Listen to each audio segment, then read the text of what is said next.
Breaking news చూస్తున్నాం. నకిలీ మద్యం కేసులో విచారణ ముమ్మరంగా కొనసాగుతుంది. వైసీపీ మాజీ మంత్రి జోగి రమేష్ ను సిట్ అధికారులు విచారిస్తున్నారు.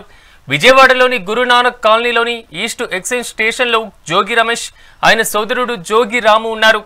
జోగి రమేష్ ను అదుపులోకి తీసుకున్న అనంతరం ఆయన ఇంటిలో సిట్ అధికారులు తనిఖీలు చేపట్టారు.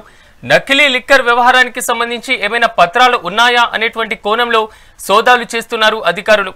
ఈ నేపథ్యంలోనే జోగి రమేష్ ఇంటికి AP FSL evidence response team వెళ్లి తనిఖీలు చేస్తుంది.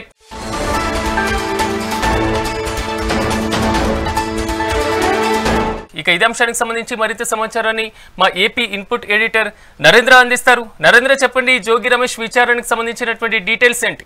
వైఎస్ఆర్ కాంగ్రెస్ పార్టీ ముఖ్య నాయకుడు మాజీ మంత్రి జోగి రమేష్ ని ఈ రోజు ఉదయం సిట్ అధికారుల అదుపులోకి తీసుకొని ఏదైతే విజయవాడ గురునానక్ కాలనీలోని ఎక్సైజ్ కార్యాలయానికి తీసుకువచ్చారు. ఇక్కడ జోగి రమేష్ ని విచారిస్తూ ఉన్నారు. జోగి రమేష్ కి సంబంధించి పూర్తిగా కూడా జనార్దన్ రావుతో ఉన్నటువంటి లింకులు ఏంటి, జనార్దన్ రావు అదేవిధంగా జోగి రమేష్ కు ఉన్నటువంటి లావాదేవీలకు సంబంధించి కూడా ప్రధానంగా వాళ్ళు విచారిస్తూ ఉన్నారు. జనార్దన్ రావు ఇచ్చినటువంటి స్టేట్మెంట్ లో ఆయన ఇచ్చినటువంటి ఆధారాలను బేస్ చేసుకొని కూడా ఈ రోజు ఇటు జోగి రమేష్ ని విచారిస్తూ ఉన్నారు. ఒక పక్క ఏదైతే జోగి రమేష్ ని అదుపులోకి తీసుకున్న తర్వాత వారి నివాసంలో కూడా సోదాలు నిర్వహించి వారికి సంబంధించినటువంటి ఫోన్లు, వాళ్ళ కుమారుల ల్యాప్టాప్స్ ను కూడా ఇటు అధికారులు స్వాధీనం చేసుకున్నారు. దీనికి సంబంధించి జోగి కుమారుడు రాజీవ్ కూడా ఉదయం నుంచి ఇక్కడే ఏదైతే గురునానక్ కాలనీలోని ఎక్సైజ్ కార్యాలయం వద్దే ఉండి తన తండ్రిని కూడా కలిసి వచ్చి బయట నిలబడి ఇక్కడికి వచ్చిన వాళ్ళందరితో కూడా మాట్లాడుతున్నారు. జోగి రమేష్ ని చూసేందుకు పెద్ద ఎత్తున వైఎస్ఆర్ కాంగ్రెస్ పార్టీ నాయకులంతా కూడా ఇక్కడికి వచ్చారు.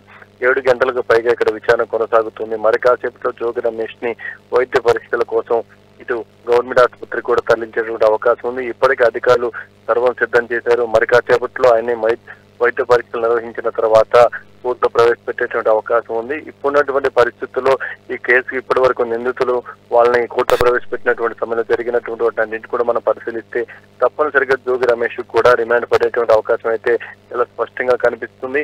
వైఎస్ఆర్ కాంగ్రెస్ పార్టీ అధికారులు ఉన్నటువంటి సమయంలో జోగి రమేష్ పెద్ద ఎత్తున అక్రమాలకు పాల్పడ్డారంటూ అప్పట్లో ఆరోపణలు వచ్చినా సరే కూటమి ప్రభుత్వం అధికారంలోకి వచ్చిన తర్వాత ఆ కేసులకు సంబంధించి ఎక్కడ కూడా అడుగు ముందుకు పడినటువంటి పరిస్థితి లేదు. కానీ నకిలీ మద్యం కేసులో మాత్రం ఆ జోగి రమేష్ ప్రభుత్వాన్ని పూర్తి స్థాయిలో కారణం చేసే విధంగా మాట్లాడటం, జోగి రమేష్ వైపే అన్ని వేళ్లు చూపించడంతో ఈ రోజు జోగి రమేష్ అరెస్ట్ అయ్యారు.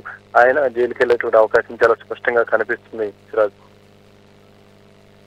నరేంద్ర, విచారణలో భాగంగా ఏమైనా కీలకమైనటువంటి ఎవిడెన్స్ ను స్వాధీనం చేసుకోవడం జరిగిందా అధికారులు? దానికి సంబంధించినటువంటి డీటెయిల్స్ ఏమైనా ఉన్నాయా?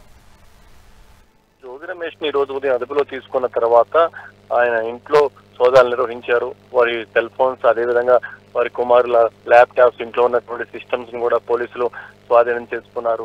వాటిలో మరిన్ని కీలక విషయాలు వెలుగులోకి వచ్చేటువంటి అవకాశం, మంచి సమాచారం కూడా ఉండేటువంటి అవకాశం ఉందంటూ కూడా అందరూ కూడా ఇటు అధికారులు కూడా పెద్ద ఎత్తున ఆశిస్తూ ఉన్నారు. ఏదేమైనప్పటికీ జోగి రమేష్ ఇక్కడ నకిలీ మద్యం కుంభకోణం నిందితులు ఎవరైతే ఉన్నారో వాళ్ళతో ఉన్నటువంటి పరిచయాలు కానీ, వాళ్ళు గతంలో ఆయనతో ట్రావెల్ చేసినటువంటి విధానం కానీ, ఇతను కూడా వాళ్ళతో అనేక రకాలుగా సంప్రదింపులు జరిపారు. జోగి రమేష్ పాత్ర ఉందనేది సిట్ అధికారులు బలంగా నమ్ముతున్నారు.